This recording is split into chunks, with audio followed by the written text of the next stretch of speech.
بسم الله الرحمن الرحیم. مژده لطف است ز رب کریم. سلام بنده های خوب خدا، همنشینای نازنین و مهربان و دوست داشتنی یاد خدا. الهی که حالتون خوب باشه، سلامت و تندرست باشید. کارشناس و متخصص و بلد راه ما در مسیر دریافت و آموزش راهکارهای تربیتی از نگاه امیرالمومنین امام علی علیه السلام، استاد رمزی اوحدی هستند و منتظرین تا گفتگومون رو شروع بکنیم. مایی که به دعای شما شهر مقدس قم هستیم، نزدیکی های حرم مطهر کریمه اهل بیت در امامزاده موسی مبرقع که هم آمدیم ایشان دارد بکنیم، نایب الزیار شما بکنیم، هم این ذریح مطهر رو که در برگیرنده 40 نفر از نوادگان ایشان و حضرت جوادالائمه علیهم السلام هست، و همین که چند قدم اون طرفتر هم یک امامزاده واجب التعظیم از فرزندان سجاد علیه السلام هستند به نام امامزاده زید. شما اینجا که تشریف میارید تو فاصله چند متری تقریباً 42 امامزاده رو در واقع به نوعی زیارت میکنید. انشاءالله که قسمتتون بشه به برکت صلوات بر محمد و آل محمد. اللهم صل علی محمد و آل محمد و عجل فرجهم. بفرمایید. اللهم صل علی محمد و آل محمد و عجل فرجهم.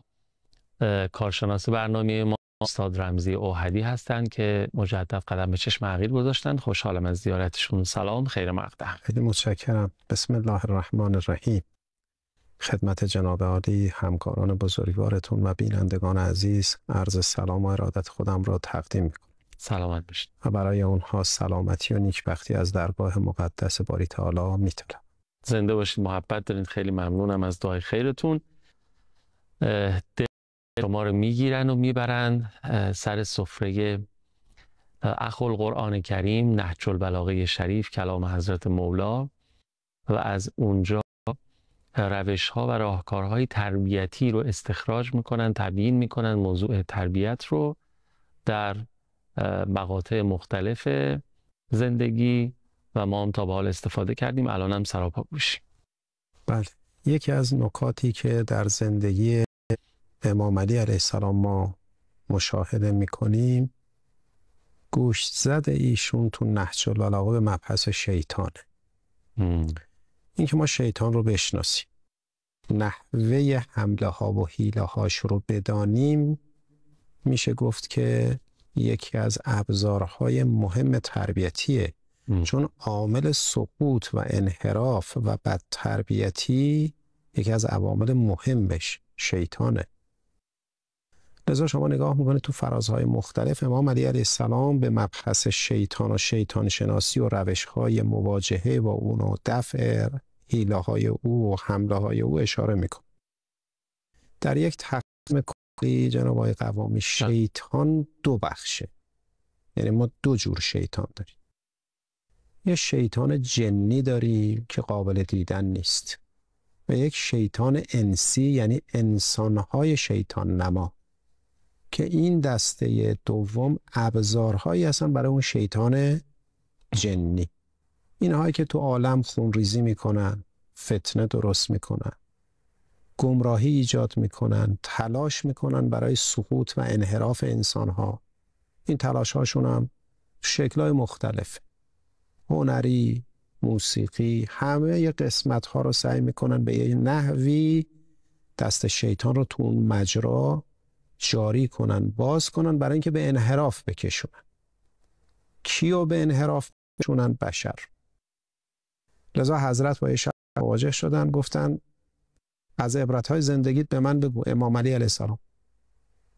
اون شخص گفت آقا خوب آدم دشمن زیاد داشته باشه، دوست کم داشته باشه. حضرت فرمود حرف جدیدی زدی. چرا آدم بایستی دوست کم داشته باشه، دشمن زیاد؟ گفت چون حواسش جمع میشه وقتی دشمن زیاد داشته باشه. کسی که تصور میکنه دشمنی به نام شیطان مخل جدی مسئله تربیت نیست، بازنده است. این تفکر رو ما اول بگذاریم کنار که یک انسانی که زندانی زندگی شده، چرا این زندانی شده؟ شیطان میتونه تو بخش بهداشت روانی وارد بشه و ما رو برامون کوبیدگی روحی به وجود بیاره. بله، یعنی بهداشت روان انسان رو شیطان به هم میزنه. بله به هم میزنه. آیه 10 سوره مجادله میفرماد انما النجوا من الشیطان لیحزن. حالا آقایونی که عربی خوندن میدونن انما به چه معنی است، یعنی تأکید و قطعا. میفرماد نجوا میکنه شیطان تو دل اهل ایمان که چی؟ لیحزن، شما رو غمگینت کنه، دلهرگی بهت بده. بچت داره میره بیرون، میگه نکنه یه وقت بره زیر ماشین، هی دلهرگی، هی دلهرگی، به همت میزنه. یعنی چی؟ یعنی اون امنیت روانی شما رو به هم میزنه. یکی از کارکردهای شیطان به صراحت قرآن اینه. لذا این آیه یکی از آیات روانشناسی قرآنه که داره به نقش شیطان تو ایجاد اختلال روانی به شما تذکر میده که حواست باشه، از این بخش گزیده نشی. حالا یه مادر که روانش به هم ریخته، خب نمیتونه خوب آشپزی کنه، میگه دل و دماغ ندارم کار کنم. دیدید دیگه بعضی اوقات طرف بی‌حوصله است. چرا؟ چون به همش زده. کی؟ گاهی وقتی عوامل بیرونی، گاهی وقتی عوامل درونی. آیه 17 سوره مبارکه اعراف توجیه حمله های شیطان به ماست. والدینی که میخوان به مبحث تربیت بپردازن بایستی زاویه ذهنشون رو نسبت به شیطان تنظیم کنن، بدونن که چه نقشی داره، چه حیله هایی و چه حمله هایی، چه کار میتونه بکنه تو تربیت فرزند. وقتی قرآن کریم در آیه 64 سوره مبارکه اسراء خداوند میفرماد من به شیطان اجازه دادم شارکهم فی الاموال و الاولاد، تو اولاد شما شریک میشه، یعنی دست میذاره برای گمراهی فرزند شما. چجوری باید اینو سدش کنی؟ این شراکت رو چجوری باید سدش کنی؟ امام علی علیه السلام در یه حدیثی میفرماند بچه دار شدن اول ماه‌های قمری و 15 قمری دست شیطان رو تو بچه شما باز میکنه. ولذا بعضی از مباحث فقهی که تو مباحث ازدواج هست به این مباحث پرداخته شده، من نمیخوام به مباحث فقهیش بپردازم. پس اول باید اینو ببینیم که کسی توجه به شیطان و حیله و حمله هاش نداشته باشه، یه زندگی مرگباری رو برای خودش داره رقم میزنه، چه بخواد چه نخواد. ما نمیتونیم به این زندگی بگیم حیات آمیز، چون داره زیر پاش خالی میشه، متوجه نیست، داره سرمایش داره از بین میره، خودش متوجه نیست. پس این احساس خطر داشتن و درک خطر داشتن یکی از عوامل موفقیت در تربیت. امام علی داره اینو به ما میفرماید. آیه 17 سوره مبارکه اعراف به نوع حمله ها و درگیری ما با شیطان داره اشاره میکنه. میفرماد شیطان از راست میاد، از چپ میاد، از جلو میاد و از پشت سر. دو بخش رو شیطان کار نداره تو این آیه میفرماد، یکی پایین یکی بالا. پایین عبارت است از سجده کردن، عامل امنیتی ماست. از حصار سیاه شیطان خارج میشیم با سجده، همین نماز خوندن، یکم دعا کردن. آیه 17 سوره اعراف هم میگه شیطان از جلو میاد. ببینید شیطان انسی کارش اینه. حالا شما نگاه میکنید تو محیط هایی که ما داریم زندگی میکنیم، تو محیط دوستی، فامیلی، بعضیا نماد شیطانن، رفتارها، گفتارها، بوی هدایت توش نیست. پس ما بایستی از اینا فاصله بگیریم. این نکته است که پس ما باید بهش توجه داشته باشیم که شیاطین به عنوان عامل اختلال آمیز جدی تو مبحث تربیت. ولذا میفرمان موقع که میخوان بچه دار بشن بسم الله الرحمن الرحیم بگن. خود بسم الله الرحمن الرحیم یکی از عامل دور کردن شیطان. امام باقر علیه السلام میفرمان، رسول الله هم صلی الله علیه و سلم میفرمان که موقع طلوع و غروب آفتاب رو بگید این ذکر رو. اعوذ بالله السمیع العلیم من همزات الشیاطین. از طلوع و غروب آفتاب تو مفاتیح الجنان اومده، 10 بار این ذکر رو بگید. امام صادق علیه السلام میفرمان اگه یادتون رفت قضاشو بگید. این چقدر اهمیت داره. در اون بخش گزنده زندگی شما رو میگه. بعد امام باقر میفرمان که طلوع و غروب آفتاب شیاطین تو عالم منتشر میشن. امام باقر میفرمان سراغ بچه‌ها میان. یعنی خیال نکن فقط سراغ خودت میاد، سراغ همه میاد، حتی بچه کوچیکا. یا وقت مثلا فکر نکن حالا بگی آره بچه از شیطان کارش نداره، نه میاد. خیلی خوب. دست شما در نکنه. اگر اجازه بدید ما یه فاصله بگیریم، از دوستانمون برگردیم، شیطان رانده شده رو هم یه لعنی بکنیم و بعد برگردیم و ادامه فرمایشات شما رو بشنویم. اعوذ بالله من الشیطان الرجیم. بسم الله. بفرمایید. اللهم صل علی محمد و آل محمد و عجل فرجهم. با نهایت افتخار همچنان محضر استاد رمزی اوحدی هستیم و داریم استفاده میکنیم از فرمایشاتش. بسم الله در خدمت. عرض میکردم که شیطان یک عاملی است که در مقابل انسان میتونه انسان رو به زمین بزنه. در تاریخ بشر اگر نگاه بکنید بودن انسانهایی که تو دقیقه 90 گل خوردن. تو قوم بنی اسرائیل نگاه بکنید، قوم رو عبادت کرده، لحظه آخر سقوط کرد. تو قرآن کریم شیاطین رو خداوند متعال برای ما برشمرده. شیاطینی که به شکل آدمن، شیاطین انسی رو دارم میگم. در قوم حضرت موسی یه شیطان سیاسی بوده، یه شخص سیاسی به نام فرعون که کارش چی بوده؟ مفسد بوده. قرآن مؤدبانه در ارتباط با فرعون و رفتاراش حرف میزنه، سربسته میگه فاسد بوده. یه فرعونی بوده، یه شیطانی بوده، شیطان مالی به نام قارون. اونم کارش گمراه کردن بوده. حتما بینندگان ما داستان مواجهه قارون با حضرت موسی رو میدونن که چه توطئه هایی بر علیه حضرت موسی رو انداخت، با اینکه فامیل حضرت موسی بود. دوباره شما نگاه میکنید یه شیطانی رو در قوم بنی اسرائیل قرآن کریم به غیر مستقیم اسمش اومده به نام شیطان عارف مسلک، شیطانی به نام بلعم بابرا، مستجاب الدعوه بود، بر علیه حضرت موسی قیام کرد. اینا شیاطینی هستن که به شکل انسانن و همه اینا رو خدا نابودشون کرد.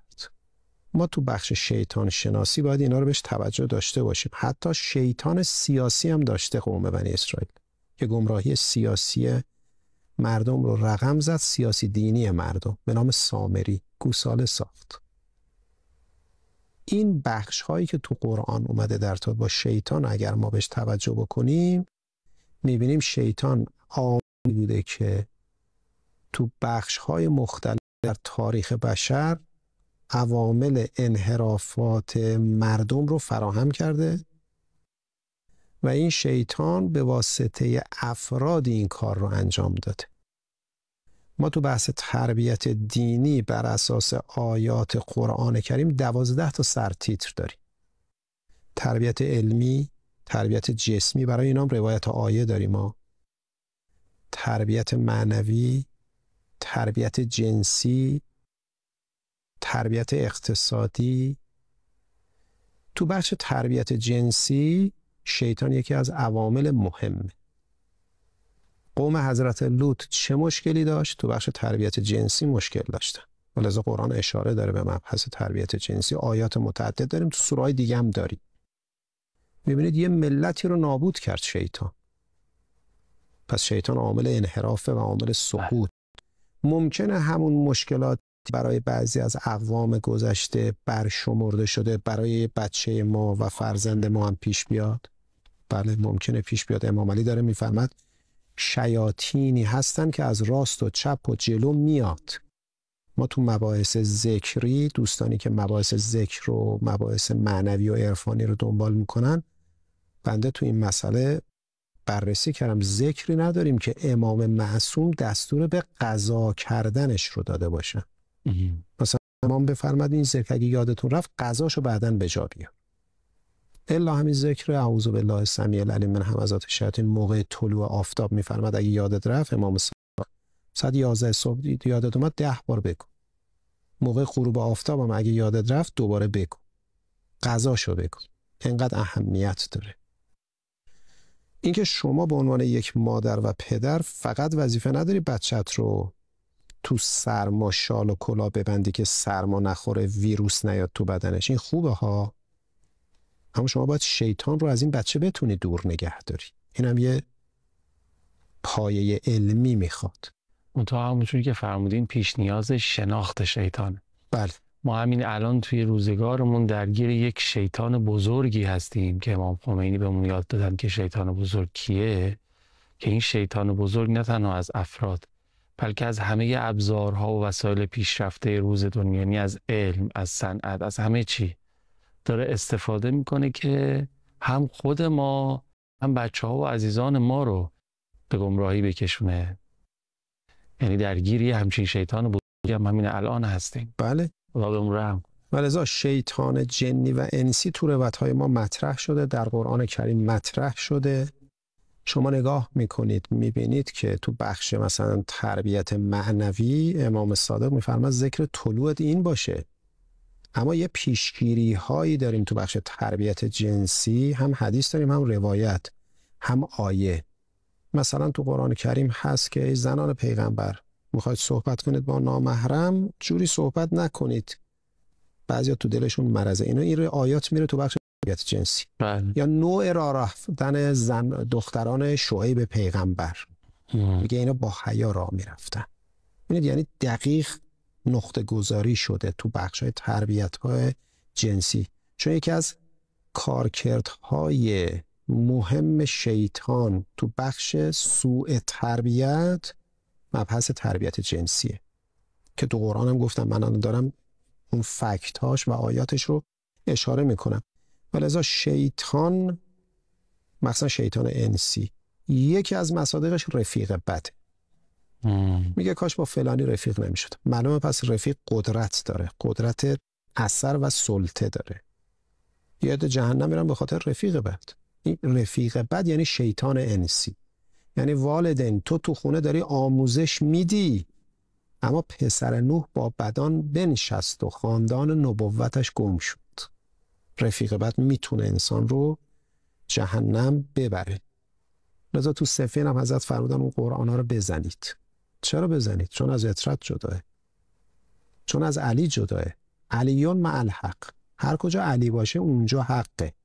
اونجایی که علی غائبه صلوات الله علیه اونجا باطله، ولی اینکه قرآن اونور باشه. اون قرآن دیگه قرآن به کار ما نمیاد. پس ببینید شیطان به عنوان کسی که تو دل ما الهاماتی رو ایجاد میکنه، وحی داره به صراحت آیه 112 سوره مبارکه انعام میفرماد شیاطین وحی داره تو دل شما میارن یه چیزایی رو. حالا من اینا رو نمیدونم، به عنوان یه پدر و مادر اینا رو نمیدونم، فرمایشات امام علی رو نمیدونم. این بحثی که ما امروز داریم ارائه میدیم میره تو بحث تربیت پیشگیرانه که یه پدر و مادر باید بدونن که آقا یک ظرفیت منفی وجود داره که تو مجموعه خلقت لازمه، وجودش لازمه، اما من باید مراقبت داشته باشم. ببینید وقتی یه هواپیما میخواد حرکت بکنه، لاستیکی که هواپیما داره اون چرخش رو آسفالت داره، فشار بهش وارد میشه موقعی که داره حرکت میکنه. هر چقدر فشار بیشتر باشه حرکت بیشتره. پس ما بگیم فشار به لاستیک نیاد، مثلا لاستیک بگه آقا اینقدر به من فشار نیار. فشار عامل رشده، فشار عامل حرکت هواپیماست. حالا مثلا ما اونجا یه جوری جاده رو طوری طراحی بکنیم که این بوکس باد بکنه در جا بچرخه، داره میچرخه، انرژیش هم داره میچرخه ولی حرکت نمیکنه، این هواپیما در جا ایستاده. شیطان قطب مخالف ماست. من این مثال زدم، فشار وارد میکنه که ما بریم بالا، ولی ما باید حیله هاش رو بشناسیم که به دامش نیفتیم. حضرت امیر دارن اینا رو میفرمان که حواست به شیطان باشه. حضرت با این شیاطین درگیر بودن. پس ببینید وقتی شما تو محیط تربیت ایزوله نکنی محیط رو، تربیت شکل نمیده. خیلی ممنونم استاد رمزی اوحدی عزیز، دست شما درد نکنه. ما رو با مکرهای شیطان قدری آشنا کردید، راههای نفوذش و روشهای حملش. خدای سپری به ما بده که بتونیم بگیریم مقابل خودمون و شیطان، از خودمون و فرزندانمون و عزیزانمون مراقبت بکنیم در برابر شرور و اون وسوسه هایی که هستش. عواملی نداریم؟ سلامتی زنده باشید. خیلی استفاده کردیم. خیلی ممنونم که برنامه خودتون رو تا پایان تماشا کردین. مراقب خودتون، عزیزانتون و خوبی هاتون باشین. التماس دعا یا حق. خداحافظ.